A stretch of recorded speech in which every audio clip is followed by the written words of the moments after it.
காக்கும் கரை விநாயகருக்கு சரணம், பூண்டி மகானுக்கு அரோகரா. வேலுண்டு வினையில்லை, மயிலுண்டு பயமில்லை, குகனுண்டு குறையில்லை மனமே. கந்தனுண்டு கவலை இல்லை, நாம் கவலைப்பட வேண்டாம் கந்தன் இருக்கும் பொழுது. ஏன்னா கந்தனின் கையில் வடிவேல் இருக்கின்றது. இந்த வடிவேலினுடைய சிறப்பு என்ன? இந்த வடிவேலினுடைய ஒளியை பார்த்தே மயங்குகின்றார்களாம் அசுரர்கள். எப்படி? நாம் முன் அத்தியாயத்திலே பார்த்தோம். சூரபத்மன் போருக்கு கிளம்பி விட்டான். யாரை நம்பியும் பயனில்லை என்று. ஏன்னா தன்னுடைய தம்பியின் மகன்களான அதிசூரனும் இறந்து விட்டான், அசுரேந்திரனையும் இழந்து விட்டார்கள் அசுரப்படையினர். இத்தகைய வீரதீர பராக்கிரம செயலை செய்தவர் வீரபாகதேவர், முருகப்பெருமானின் தலைமை சேனாதிபதி. அவருக்கு உரிய பெருமையை நாம் சொல்லில் அடக்க முடியாது. அவ்வளவு வீரம் மிகுந்த வரலாறு அவருடையது. முருகப்பெருமானின் தலைமை சேனாதிபதி என்ற ஒற்றை சொல்லி அவருடைய பெருமைக்கு பறைசாற்றும். இப்போ சூரபத்மன் களத்தில் இறங்கிவிட்டான், யாரை நம்பியும் பயனில்லை என்று.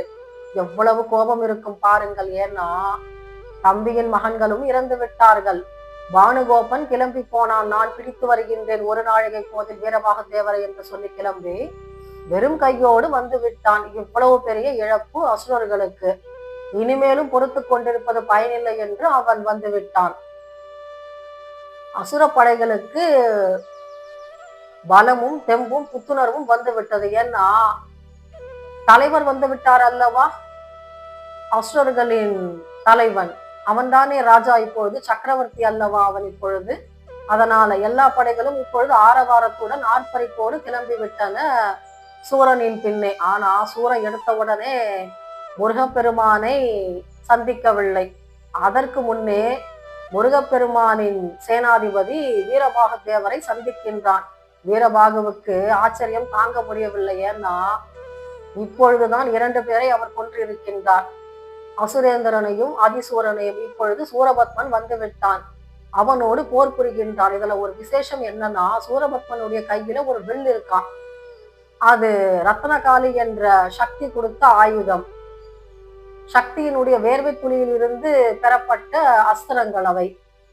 ஒரே ஒரு அஸ்திரத்தை மட்டும் தொடுப்பான் சூரன். ஆனால் அதிலிருந்து கிளம்பக்கூடிய பல லட்சம் பானங்கள் தேவர்களை நிலைகுலைய செய்து விட்டன. நாம நினைச்சு கூட பார்க்க முடியாது. ஒரே ஒரு அம்பு மட்டும் கையில எடுக்கிற மாதிரி இருக்கும். ஆனால் அதை வில்லில் இழுத்தவுடன் பல லட்சம் பானங்கள் எப்படி வெளியே வர முடியும்? இது விந்தை அல்லவா? இது மிகப்பெரிய அதிசயம் தானே. ஏன்னா ஒருத்தரை கொல்றதுக்கே நாம நேரத்தை செலவு பண்ண வேண்டாம் இல்லையா? ஒரே ஒரு அம்பு பூட்டினா போதும் இல்லையா? இப்படி பல லட்சம் தேவர்கள் மாண்டு விட்டார்களாம் பார்க்கின்றார் வீரபாகதேவர். இப்பொழுது துணைக்கு வருகின்றார்கள் நவகாலியின் புதல்வர்கள்.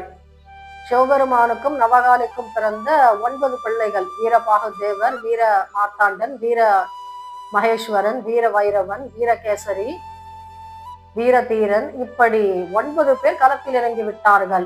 ஏன்னா ஒரு அசுரனா அங்க நம்மால ஒன்னும் செய்ய முடியல. அவனுடைய பானம் தொடுக்கக்கூடிய வல்லமை அப்படி இருக்கின்றது. அவன் நிலைகுலைய செய்து விட்டான் தேவர் படைகளை. இப்பொழுது 9 வீரர்களும் சுற்றி நின்று வளைக்கின்றார்கள் சூரபத்மனை.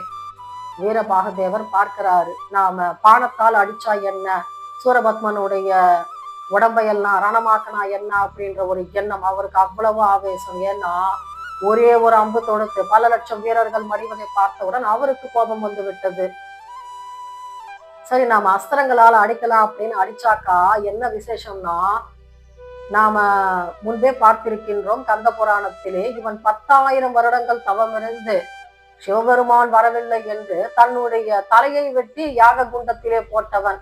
அதனால் பெற்ற வரம் பாருங்கள். இவனுக்கு வஜ்ரம் மாதிரி உடம்பு இருக்கான். எத்தனை பானங்கள் அடித்தாலும் அதையெல்லாம் சிரித்து கொண்டே அவன் கீழே தள்ளி விடுகின்றானாம். இதெல்லாம் எனக்கு என்ன பிரமாதம் அப்படின்றா போல.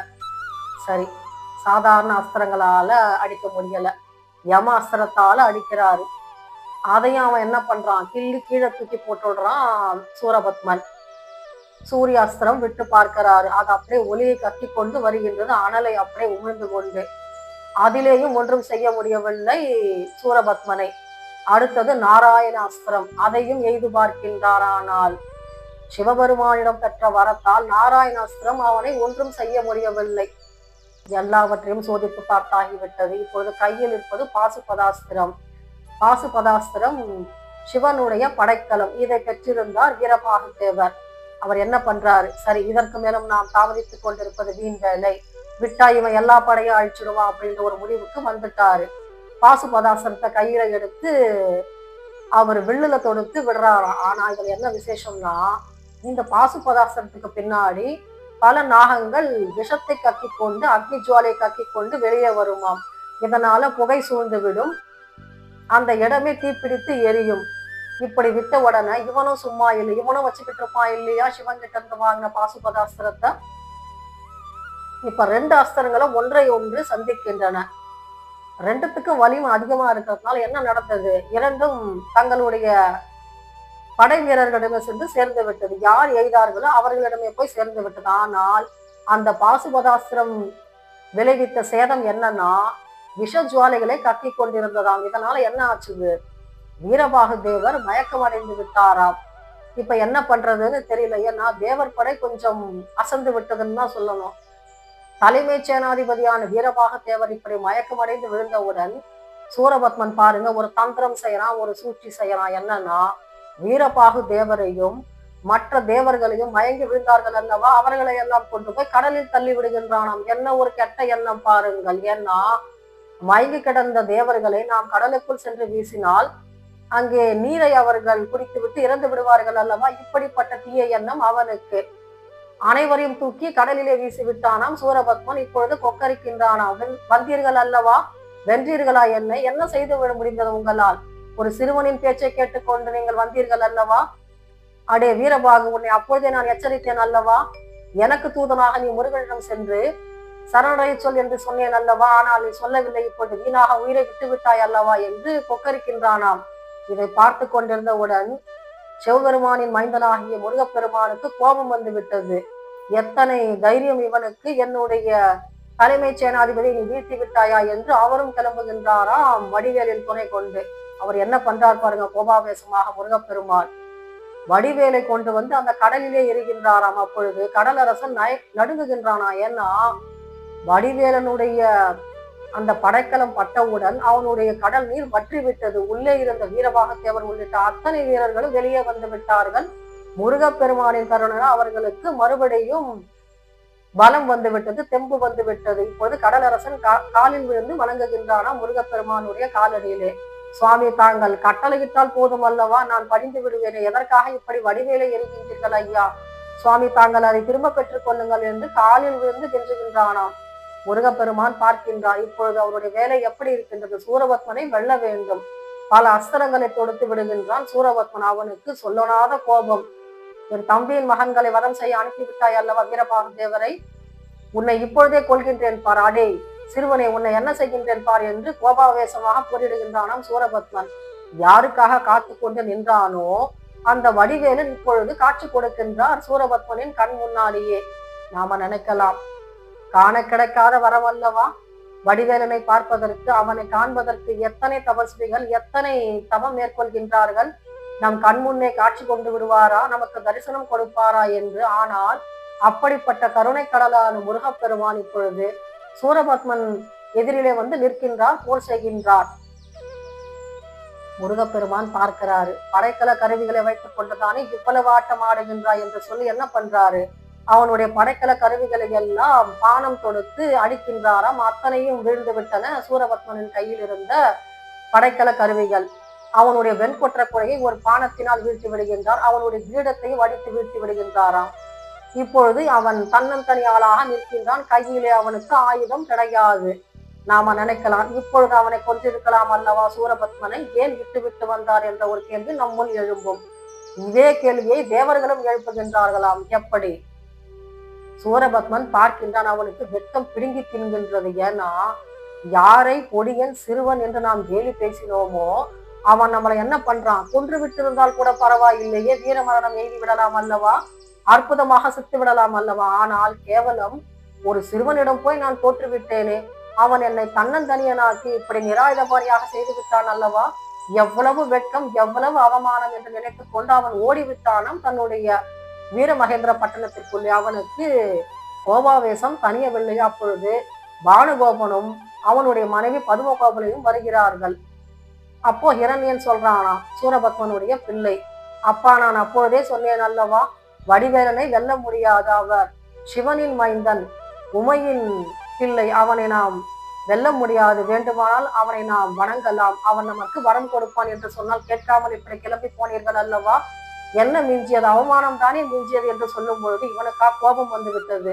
நீ என் பிள்ளையா, அடே அவனை போய் புகழ்கின்றாயே, இது தர்மமா, உன்னை இப்படி சாப்பிட்டு விட்டால் என்ன அப்படின்னு கொந்தளிக்கின்றானா. அப்பொழுது ஹிரண்யன் பார்க்கிறான், சரி சொல்லி கேட்க மாட்டார் நம்முடைய தகப்பனார் என்ற முடிவுக்கு வந்து, சரி அப்பா நானும் கிளம்பி போகின்றேன் போருக்கு அப்படின்னு கிளம்பி போறானா. இவனுக்கா கொஞ்சம் ஆசுவாசமா இருக்கு, ஏன்னா இப்படி வெறும் கையோடு வந்தது எப்பொழுதும் கிடையாது சூரபத்மன். ஆனா தேவர்கள் கேட்கின்றார்களாம் முருகப்பெருமானை நோக்கி, சுவாமி தாங்கள் ஏன் அவனை வதம் செய்யவில்லை, ஏன் அவனை கொல்லவில்லை, ஏன் விட்டு வைத்தீர்கள் என்று அடுக்கடுக்காக கேள்வி கேட்கின்றார்களாம். அப்பொழுது முருகப்பெருமான் சொல்கின்றாராம், நிராயுதபாணியான சூரபத்மனை கொண்டால் நமக்குத்தானே அவமானம், அவன் கையிலே வேலோடு இருக்கும் பொழுதோ அல்லது ஏதாவது ஒரு போர்க்கள கருவியை வைத்துக் கொண்டிருக்கும் பொழுது நாம் கொண்டால் என்றால் நமக்கு அது மிகுந்த வீரத்தை பறைசாட்டும், நமக்கு புண்ணியமாக இருக்கும், நம்முடைய சக்தி அங்கே பேசப்படுமானால் வெறும் தனியாளாக நிற்கும் பொழுது அவனை கொல்வது பாவம் என்று விட்டுவிட்டேன் என்று ஒரு அருமையான விளக்கத்தை கொடுக்கின்றார் முருகப்பெருமான். இங்க பாருங்க, இப்ப ஹிரண்யன் வரான். ஹிரண்யனுக்கு கொஞ்சம் புத்தி கம்மின்னு தான் நாம சொல்லணும். ஏன்னா தந்தையாரே இப்படி புறமுதுகு கண்டு ஓடிவிடும் பொழுது நாம் மட்டும் எப்படி எதிர்க்க முடியும், அதுவும் வெறும் கையை கொண்டு. அதை பத்தி எல்லாம் கவலை கிடையாது, தோற்கிறதுக்குன்னே வர்றான் பாருங்க ஹிரண்யன். அவனும் வந்து போரிடுறான், ஆனா ஒன்னும் செய்ய முடியல வீரபாக தேவரிடம். வீரபாக தேவர் பானங்களால் அழிக்கின்றார் புது பலம் கொண்டு.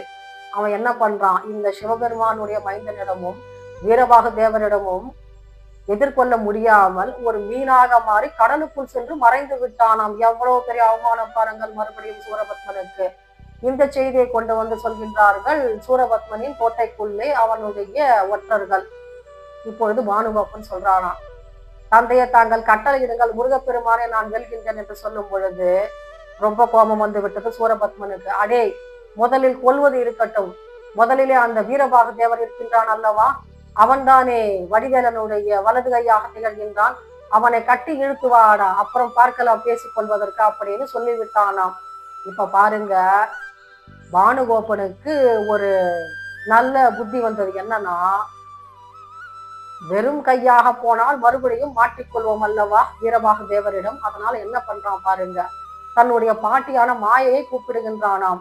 பாட்டியிடம் கேட்கின்றானாம், என்னுடைய தந்தையின் அன்னையே, தாங்கள் எனக்கு வழிகாட்ட வேண்டும், ஆலோசனை சொல்ல வேண்டும், வடிவேலனை எதிர்க்க வேண்டும், கொல்ல வேண்டும், இதற்கு ஏதாவது உபாயம் இருக்கின்றதா என்று கேட்கும் பொழுது மாயை சொல்கின்றாளா பாருங்கள், வடிவேலனை வெல்வது அசாத்தியமான காரியம், அவரை வெல்ல யாராலும் முடியாது உலகத்திலும்.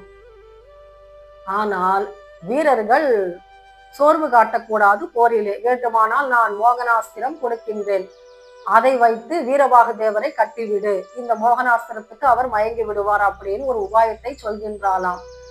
இங்க அடுத்த கட்டம் பாருங்க, வடிவேலனிடம் பர்மிஷன் கேட்கிறாரு வீரபாக தேவர். என்னன்னா, முருகப்பெருமானே தாங்கள் கட்டளை இடுங்கள், நான் பானுகோபனை சென்று சந்தித்து அவனை வென்று வீழ்த்தி வருகிறேன் அப்படின்னு. அப்பொழுது முருகப்பெருமான் ஆசை கூறுகின்றார், உனக்கு கட்டாயம் வெற்றி கிடைக்கும், போய் வா அப்பா என்று.